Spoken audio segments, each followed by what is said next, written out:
We are in, if you're following in the lesson sheets, we're in lesson 10, and we've been having this discussion concerning the Old Testament law.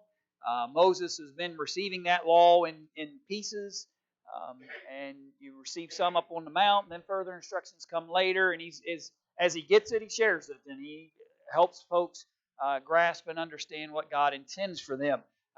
After the challenges that happened in Exodus chapter 32, and as the people rose up and created that idol and began to worship it, and God's frustration with them, his decision to make them wander in the wilderness for 40 years, and to remove basically a generation from the equation before they head into the promised land. And so Moses has basically roughly 40 years to prep the people, right? So remember that Moses' life broken up into three 40-year periods. 40 years as an Egyptian, living in the household of Pharaoh, 40 years as a shepherd, and 40 years leading God's people in preparation for them to go into the promised land. And so those are the kinds of things that are happening. And so part of the prep, part of the getting them ready to be able to go and inhabit and live in that promised land is to give them the law and instructions and guidance that God determined for them. And so that's kind of where we are in our lesson series. And I guess it's kind of interesting. To me, these are always areas of Scripture where all Scripture is beneficial, but whether you like studying old laws or not, that's kind of up to you in some ways. But we're going to just try to look at these piece by piece, if you will, in relationship to these captions of laws, because their laws are going to have to not just govern their spiritual work, but what else is going to have to govern? Yeah, you have to, as a nation, as a civil law, they're going to have everything. They've basically been living under the rule of a series of pharaohs for 400 years, and so because of that, they really don't have their own set of laws, their own guidelines. Now, interestingly, there was a law that originated before the Mosaic Law. What was it? Okay, the law, we call that the law of the patriarchs. And not that the Bible necessarily says that's what it was, or but we call it that because it was a law that was passed down from God to men and them from generation to generation, father to father. And as you move in forward in history, and so God's always had a standard by which men should follow. In fact, I think we could fairly argue that in Acts 10 we're introduced to what man? Anybody can recall who we find in Acts chapter 10? I throw a curve at Cornelius, that's right. You find Cornelius. And Cornelius is the first Gentile convert, but yet a description of him is that he was a devout man, full of alms and good. But there was another word he's used in relation to him. If you go back into Acts chapter 10, you'll see it. He's prayerful. That he was a praying man. And so my point with that is, here's a spiritual man. Not governed by the Jewish law, not governed by the Old Testament system, not obligated to the Mosaic law, but somebody who had maintained a relationship with God for all that I can conclude would be because of the law of the patriarchs. It was still in the minds of some men, even in the times of Cornelius, that there were still some who didn't have direct connections to the Jewish law who were still honoring God. And so there's been a system in place that governs man's behaviors, but God needs a very precise and specific law, because these folks are going to have what one basic responsibility? To get to where? You get to Jesus, right? We got to get to Jesus. Yep, we got to get to Jesus. That's the whole point he picked them, is because they're certainly not perfect, and they certainly are flawed, and they certainly didn't take them long to start having some pretty catastrophic failures, but they've got to get to Jesus. And so God's going to continue to use them despite their flaws and failures, and he needs a set of guidelines to govern them. And in the third section, if you're looking at those lesson sheets, and I apologize, give me 2 seconds here forgot that I didn't pull those up on the screen. We should be able to get them in a second.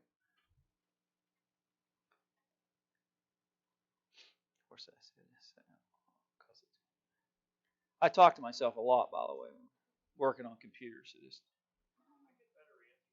Yeah, I mean, yeah. Sometimes you do get better answers when you just answer them yourself.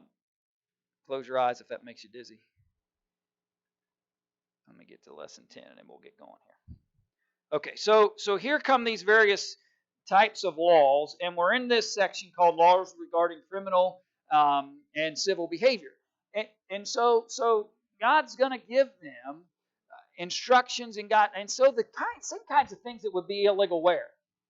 And I'm trying to give it to you here now, right?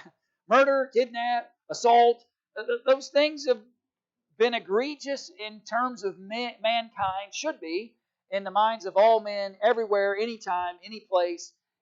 But God's going to give them laws that give them some instruction on how to address these particular issues. Now, I do want you to note something, because I don't know that I ever thought about this before, but it's something that the author of these worksheets mentioned. But notice this statement right here where he says, "It is that imprisonment or rehabilitation was never really a part of God's law.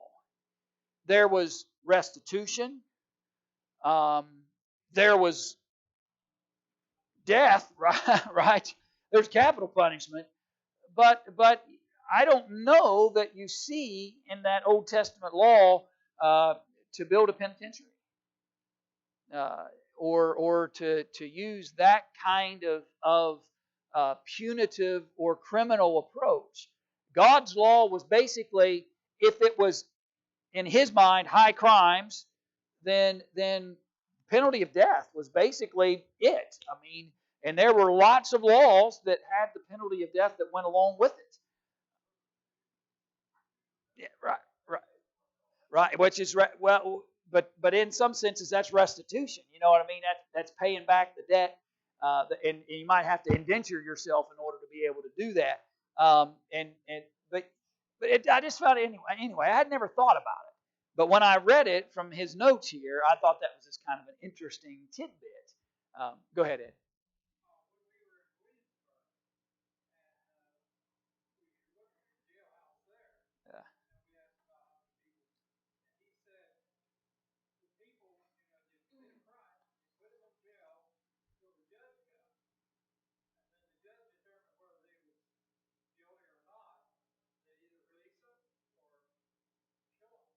Yeah.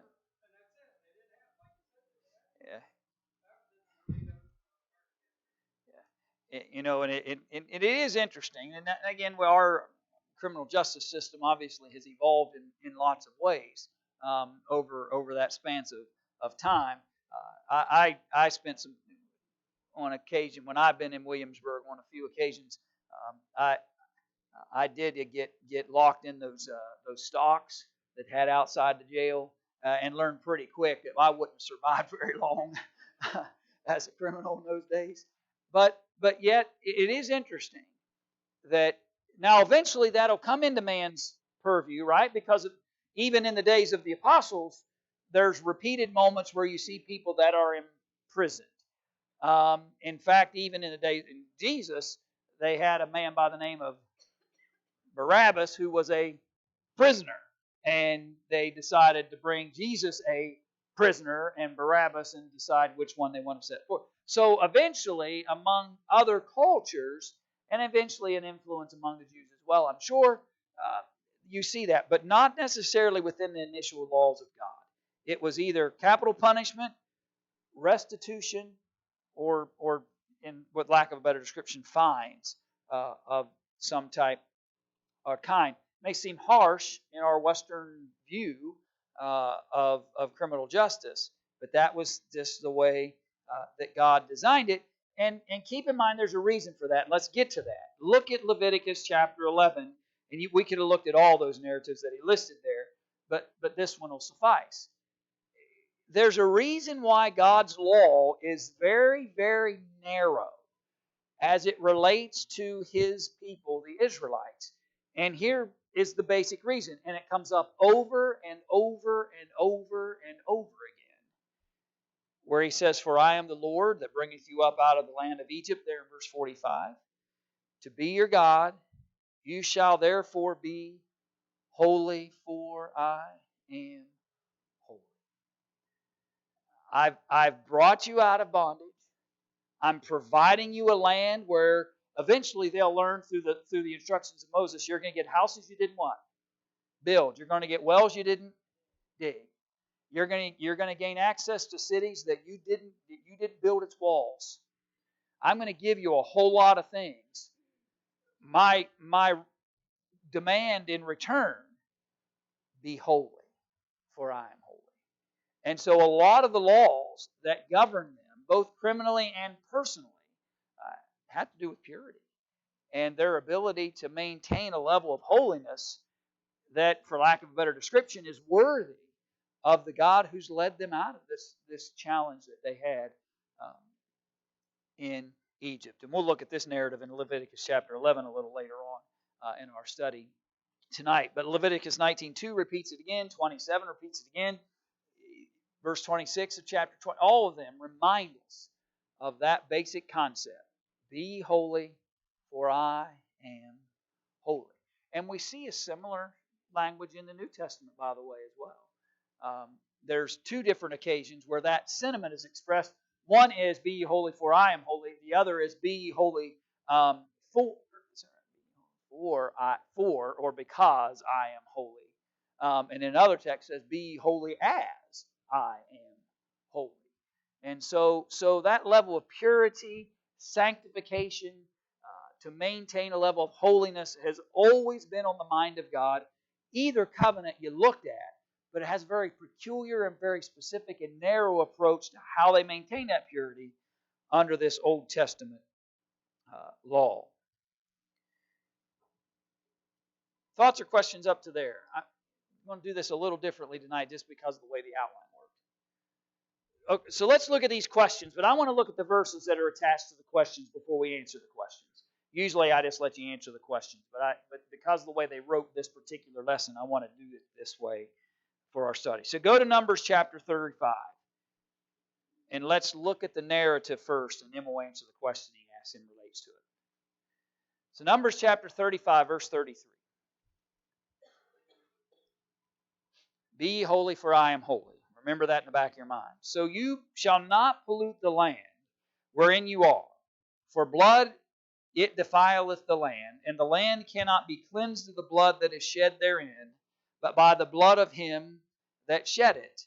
Defile not therefore the land which ye shall inhabit, wherein I dwell, for I, the Lord, dwell among the children of Israel." And so the question he asked in question 7, if you go back to the worksheets for a minute, he asked the question, what was the reason that murder would receive the death penalty? Okay, because blood does what? Blood defiles. That's an imagery, by the way, that they're going to have repeated over and over and over again. Blood defiles, and does that mean it made the dirt bad? What's it mean that it defiles the land when blood is shed? Okay, so it's a breach of God's commands, and so there's a defilement there. Okay, it makes, you all were actually thinking deeper than I was reaching, but yeah, it gives a sense that humanity doesn't mean anything, and gives it that empty sense. By land, though, we're simply talking about the people, the nation. You defile the nation. This isn't about whether the ground somehow is no longer as pure as it is. This is about the people. You defile the land, the people. Yeah, yeah. And so there's this defilement that comes when blood is spilled, and so therefore a worthy punishment is, if you shed blood, your blood will be shed. It's again, it may seem harsher than what we're accustomed to. But that's the law. I imagine um, that it wouldn't have taken long for that to happen very often for people to start getting wise. Just start getting the picture, right? And getting wise to but now there are other laws that are going to come, right? Um, eventually you're going to learn about once they conquest the land and they begin to inhabit it. Um, if if if it's accidental, what could that guy do?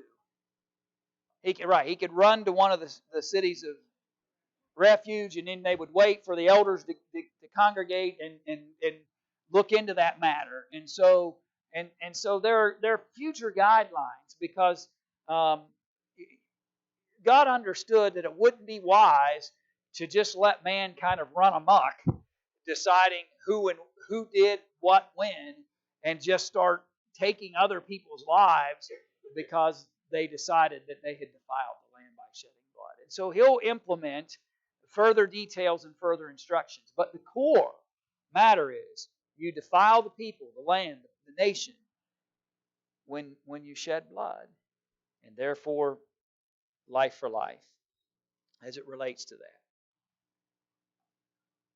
Jump to Leviticus chapter 19.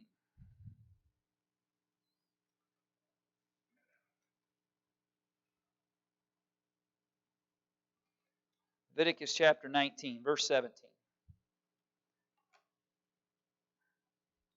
So he says, Thou shalt not hate thy brother in thine heart.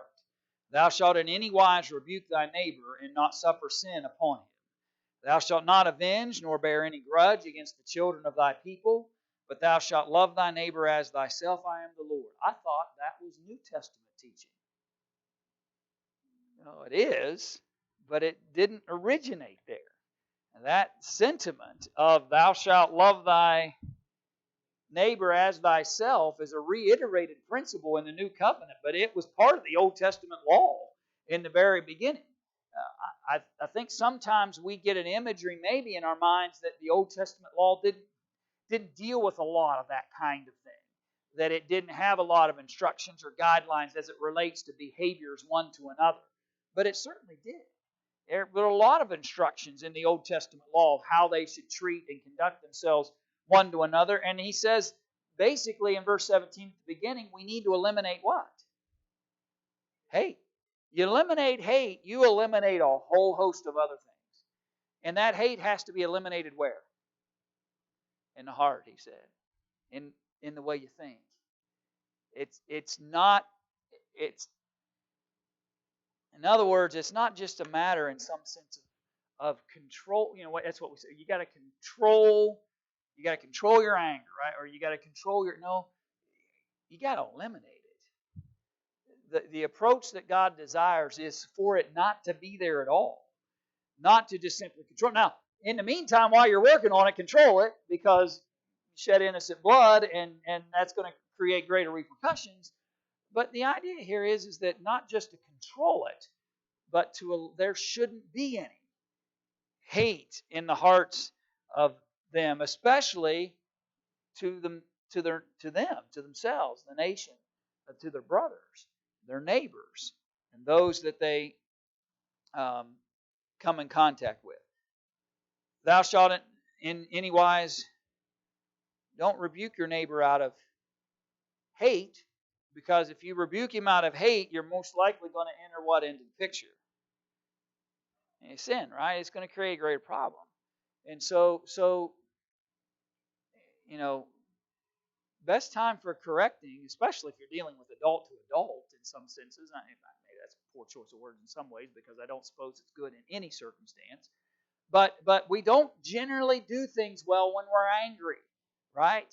We don't generally think clearly. We don't act clearly. We don't behave clearly. We don't say things that we generally do the wrong things when the motivation or the emotional spark is anger or hatred towards another. And so that may not be the best time when you're angry about something to have a discussion with your neighbor about some problem. That's what he's saying. You may want to hold off on that until you control and then eliminate the hatred and anger that's in your heart, then go have your conversation of some kind of corrective measure that needs to happen between you and your neighbor. Then he says, verse 18, what? Don't avenge. Okay? On one side, we might think that the whole Old Testament law was nothing about it but avenging crimes and things that people did to one another. But that's not true. He's pretty clear. Thou shalt not avenge, nor you shouldn't bear any what? Don't bear a grudge against the children of thy people. But thou shalt love thy neighbor as thyself. And the culminating reason at the end of the verse, for I am the Lord. For I'm the Lord. I'm giving you some instructions, but you need to honor them, for I'm the Lord. And I'm telling you, don't do things out of anger. Don't do things out of hatred. Don't avenge yourself. Don't rebuke your neighbor when you've got this hate built up in your heart. Those are all kinds of things that will just promote and bring forth further sins and challenges. Don't do it. Though we don't live by the Old Testament law, seems like pretty wise advice still even today, doesn't it? Pretty good instruction.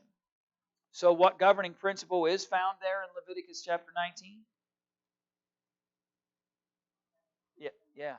Love thy neighbor as thyself. Love over hate. It's a basic biblical principle that happens to be repeated on numerous occasions in various settings and circumstances.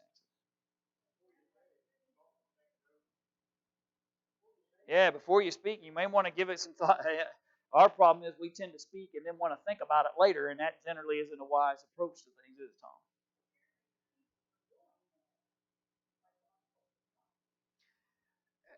It's certain. Well, and again, as these instructions are coming, you've got to think present, future, because it's not just for the moment. It's for and so he's got to set.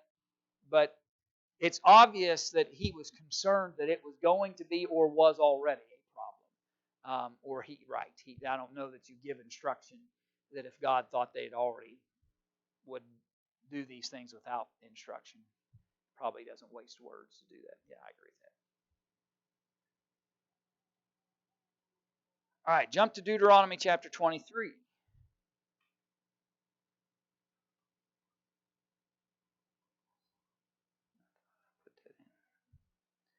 Deuteronomy chapter 23. And let's start in verse 19. So thou shalt not lend upon usury to thy brother. Usury well, that's a fancy word. What are we talking about? Interest. Okay, we're talking about interest. Thank you, Mr. Accountant. We're talking about interest, right? There, usury, interest. So thou shalt not lend upon interest or usury to thy brother, or interest of money, interest of victuals, interest on anything that is lent upon usury. Unto a stranger thou mayest lend upon usury, but unto thy brother thou shalt not lend upon usury, that the Lord thy God may bless thee in all that thou settest thine hand to in the land whither thou goest to possess it. When thou shalt vow a vow unto the Lord thy God, thou shalt not slack to pay it, for the Lord thy God shall surely require it of thee, and it would be sin in thee. So there's several principles here in this little section. But in particular, he said, and how would you define the difference? I won't define it for you. How would you define the difference between brother and stranger? Because he makes a distinction here. Well, that's how we would in modern times. How would they make the distinction? So right, so maybe it might be directly family, in a more narrow approach. You might argue that Israelite, right? Anyone that's part of the nation, because once they go in and conquest the land, they'll drive some out. They'll unfortunately make some pretty bad covenants that they were told not to make, and then they're going to have to honor them. But there's going to be folks walking amongst them and living amongst them. And so there'll be strangers among them. And so God seems to imply here that when it comes to the nation, all the blessings come from who? Come from God. And so if your brother, if your fellow Israelite is in need, and you can't find it within yourself to provide what he needs, without charging him interest on top of that, well, then that's kind of an insult to the God who gave all those blessings to you to begin with. And so God says, listen, I'm blessing the nation. And if your brother within that nation needs something, to just provide it. And he can return that to you. But don't say, well, if here's 10, but you're going to have to give me 11 back. That's not the way that you can work. But they were going to have moments where they were going to be doing business, right? They're a people and they're a nation and they're going to be doing business. And so with the business they would do with the stranger, those that weren't part of the nation, you were permitted to charge interest on what you lent. He makes a distinction between brother and stranger in this text.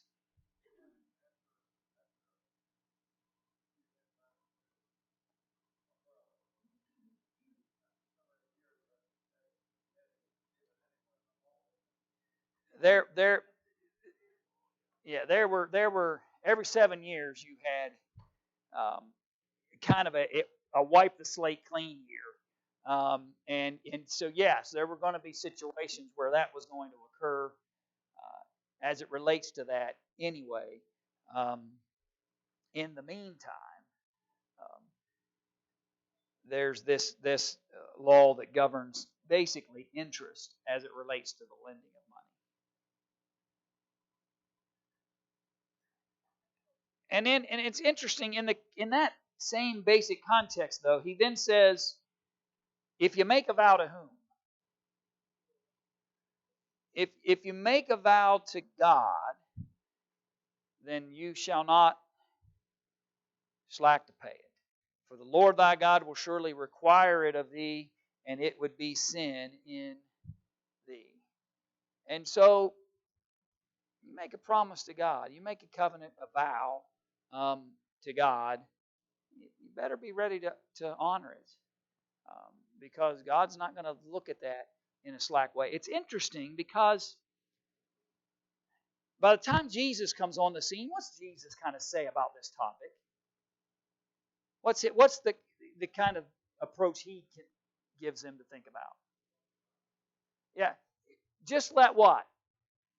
Yeah, just let your word be your word. Let your yea be yea and your nay be nay and be done. Quit making vows and oaths on the temple or on the gold of the temple and saying, well, it's kind of like, well, I have my fingers crossed. It's I just said it or I just made a vow on that, and that's really worthless anyway. Jesus said, enough. Let your yea be yea, and just quit making the vows to begin with, and just be honest and tell the truth, and let your word be your word. But there were going to be vows made, and he said, if you break it, then there's going to be consequence and sin comes. But notice verse 22. But if thou shalt forbear to vow, it shall be what? Yeah, it can't be sin because you never made the vow to begin with. Right? And so it even seems like that's God's advice. He's like, if you make a vow to me, okay, but you better keep it.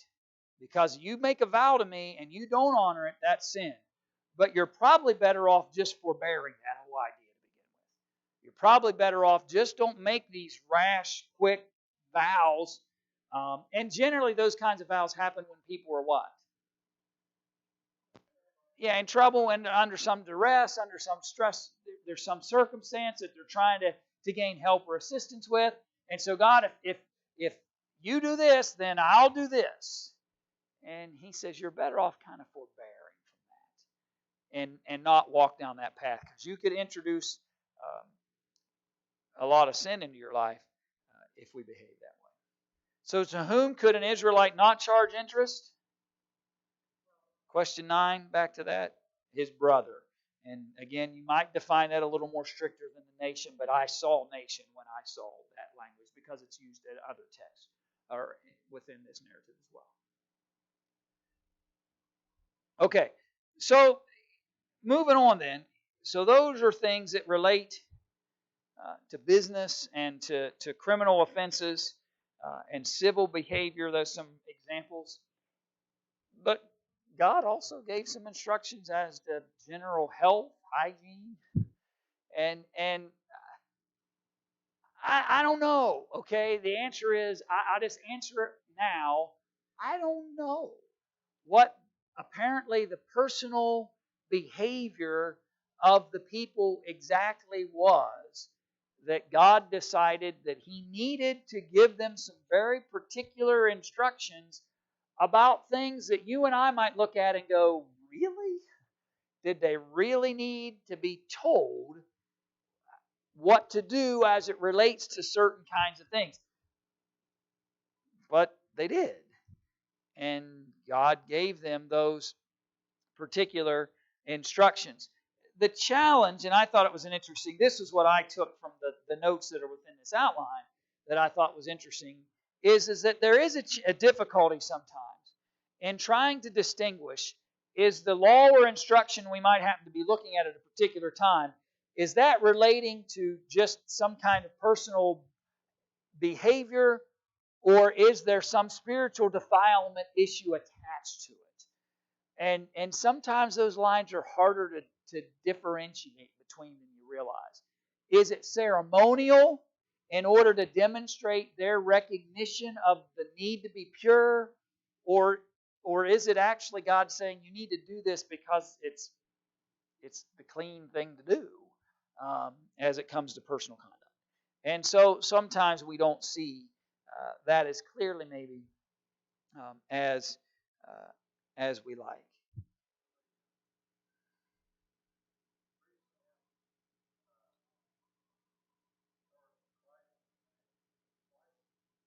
Yeah, yeah.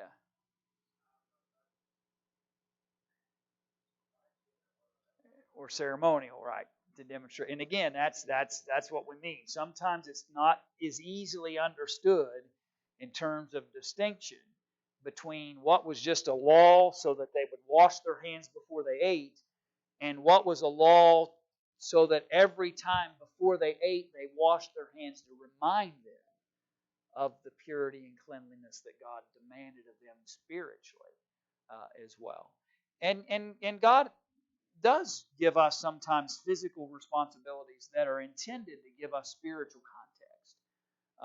Worship is that way, and so those are things that you see throughout the Old Testament law. So they get instructions about contagions, diseases, what to do if somebody's got leprosy or other skin conditions. Um, what to do if you come across a deceased body, health. There's just all kinds of instructions, and in particular when it came to their dietary issues, God was pretty clear about what was clean and unclean. And in the outline, He names some of those things. He talks about how you could eat that things that were clean were ox, sheep, goat, deer, gazelle, fish with fins and scales, even crickets and grasshoppers, and those kinds of things. Unclean things, rabbits, pigs, camels, various birds, lizards, snakes. I wouldn't be too bad in that list, actually, when I look at it. But except for one, because you got to have bacon once in a while. But it right here. So but those were the restrictions. Here were the clean and here were the unclean animals under their law, and not just to consume them, but even to come in contact with some of these things created difficulties and problems. Run to Leviticus chapter 11. Let's just look at a segment of it together. Leviticus chapter 11, verse 44. Here's our phrase again. For I am the Lord your God. You shall therefore sanctify yourselves. Sanctified simply means to what? Set apart. Be distinct. Be different. Um, so sanctify yourselves, and ye shall be holy. For I am holy. Neither shall ye defile yourselves with any manner of creeping thing that creepeth upon the earth. For I am the Lord that bringeth you up out of the land of Egypt to be your God. You shall therefore be holy, for I am holy. This is the law of the beasts and of the fowl, and of every living creature that moveth in the waters, and of every creature that creepeth upon the earth, to make a difference between the unclean and the clean, and between the beast that may be eaten and the beast that may not be eaten. Now, we could again look at some of those very detailed lists and things that God gives, but the point I think we just simply need to extract from this is that God didn't just say, don't eat things that are unclean, only eat that which is clean, and then leave them to what? Try to figure it out. He gives them instructions, guidelines, lists, things to look for, um, things that will help them understand the difference between what God permits and what He doesn't. And again, that changes, and we see that specifically change in the New Testament in a particular moment with which apostle? With Peter, right? You remember Peter when God told him that he's going to have to go talk to whom we just mentioned a few minutes ago? Cornelius, right? He's going to have to go talk to Cornelius, and Peter's going to be reluctant to go talk to a Gentile. And so in order to demonstrate that, what's he do? God shows him a vision. And this sheet comes down, and it was filled with all kinds of what? Unclean things. And God says to Peter, do what? Rise up and eat. And Peter says, not a chance. I have never eaten anything unclean, and I'm not about to start now. And what's God's response to him about that? Yeah. And there's no distinction anymore. It's basically what God says. What I've cleansed is clean. And so I think you see a very distinct transition under the new covenant, that those kinds of restrictions and guidelines change when you come in to New Testament times. Jump to Leviticus chapter 17, verse 10.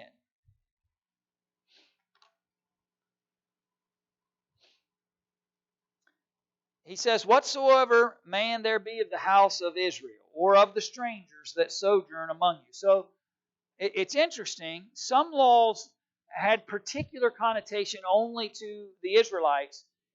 Other laws God gave them says, I don't care what. I don't care who it is. If they're in the land, they're living by these rules. And so whether it's the Israelites or whether it's a stranger that's sojourning there, that eateth any manner of blood, I will even set my face against that soul that eateth blood, and I will cut him off from among his people. Wow. He's serious. If I see this, I'll set my face against them, and I'll cut them off from among their people. In other words, God's not being just arbitrary. He's not just making rules to make rules. For the life of the flesh is in the blood, and I have given it to you upon the altar to make an atonement for your souls. For it is the blood that maketh an atonement for the soul.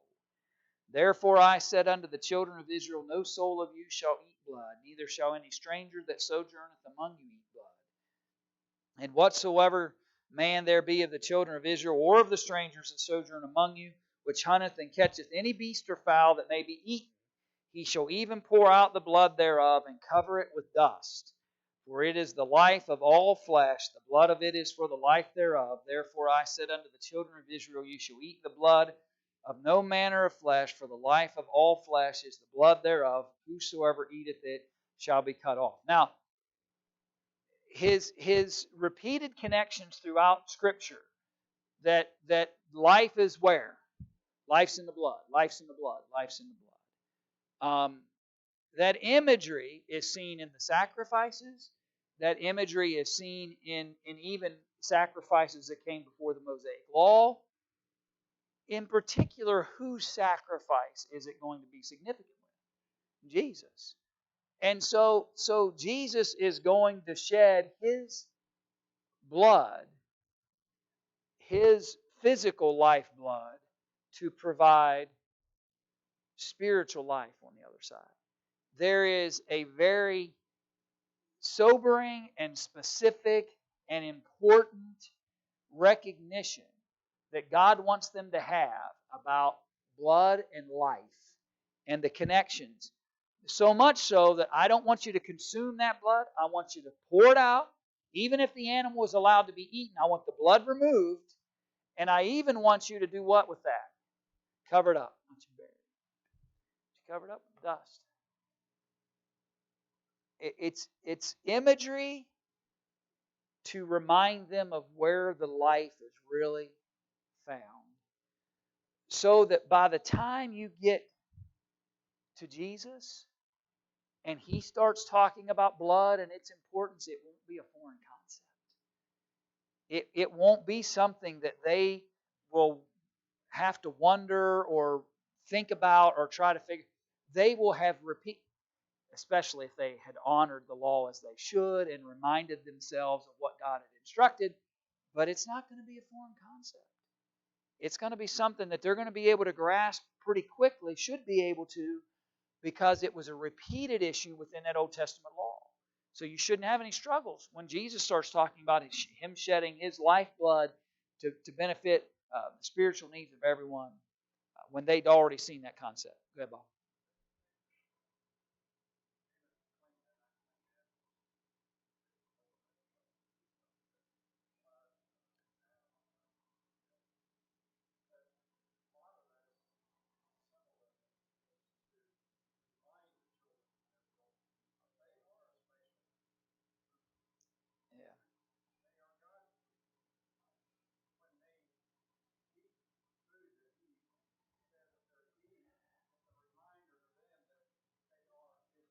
Yeah.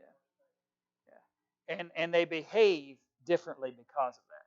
I think sometimes maybe what we miss in some of this is the historical backdrop of the behaviors of the other people in the region. And some of the things that God's telling them, I want you to do it this way so you distinguish yourself as a people dedicated to purity as it relates to the other nations that were round about them and their behaviors. To actually physically, in many senses, demonstrate that distinction of their relationship to God.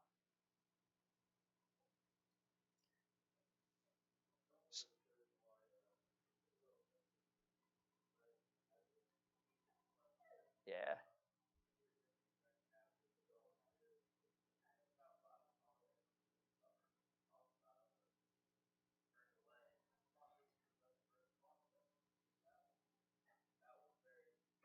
And I think that's John 6, but I'd have to go back and look Zane too. But you're right.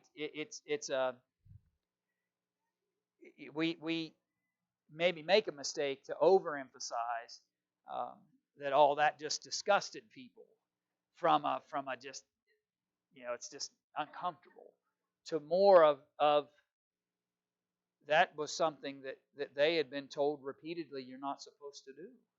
And now all of a sudden He's telling them they're going to have to do the very thing they've been told to not, that they weren't permitted to do. And so that could have been part of the reasoning why they decided to step away, um, because they don't understand it. And so I'm not legitimizing their walking away from Jesus, but but you're right. It would have been foreign if they had any understanding of what the Old Testament law had given them.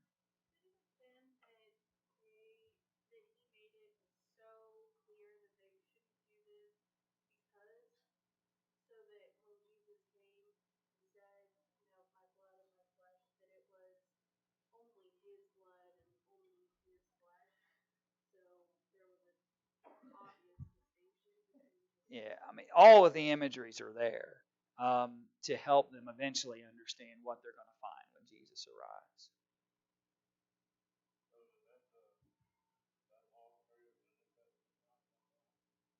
Which one? Um, I believe when they had those issues at Antioch, and they go down and talk to the apostles and elders that were still in Jerusalem. I think that's Acts 15. 15, yeah. And so when they get together and they think about, okay, what would Jesus under the new covenant want them to honor? They were told to avoid things strangled and blood. And so I do believe it was reiterated under the new covenant law in that particular moment.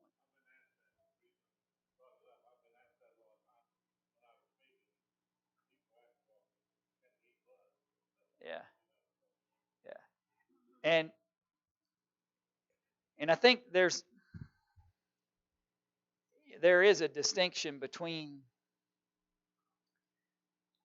uh, well, think about this for a second. So the instructions here in verse 13. If you've hunted something, you've caught it, it's permissible, it's clean, that may be eaten, it's allowable. He shall even pour out the blood thereof. Are you going to get all the blood out?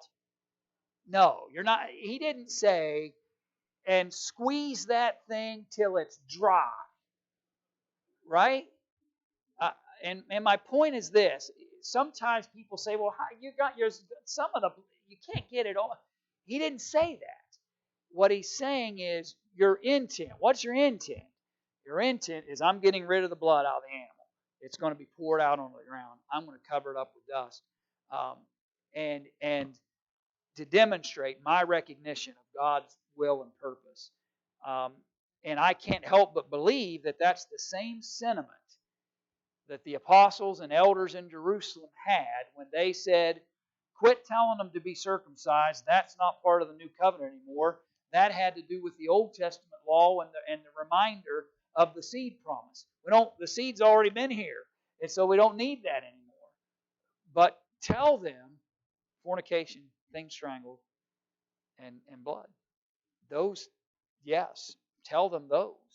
Even though they may have been part of that Old Testament system originally, those are still important aspects to honor, even under Jesus.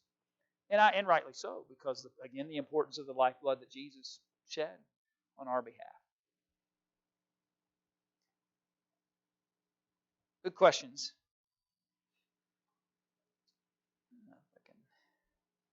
All right, so and I guess we've answered those pretty clearly. Run to Exodus 22. Have I been there yet? Didn't think I had. There we go. Exodus 22, verse 31. So he says, and ye shall be holy men unto me, neither shall ye eat any flesh that is torn of beasts in the field, you shall cast it to the what? To the dogs. So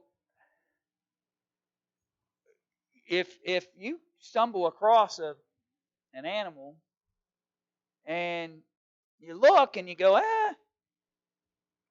some left,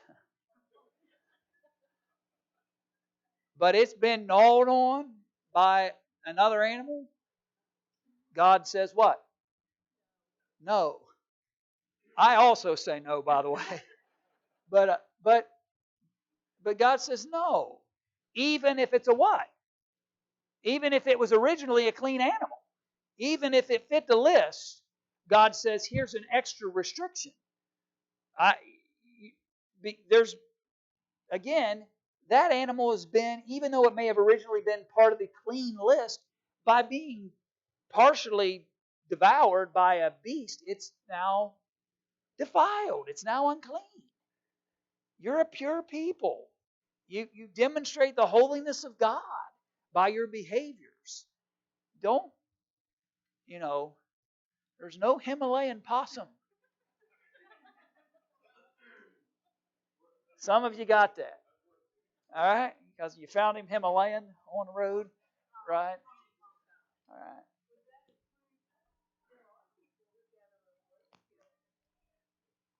right. Now, again, we're talking about Old Testament law. Okay? I don't, there's not a New Testament law that would iterate the same thing. And so no, I don't, you can't bind Old Testament law. I would do it, but you can't bind Old Testament law on them. And I don't know of any New Covenant restriction on the blood restriction still there, but you know, yeah, yeah, yeah. But anyway, but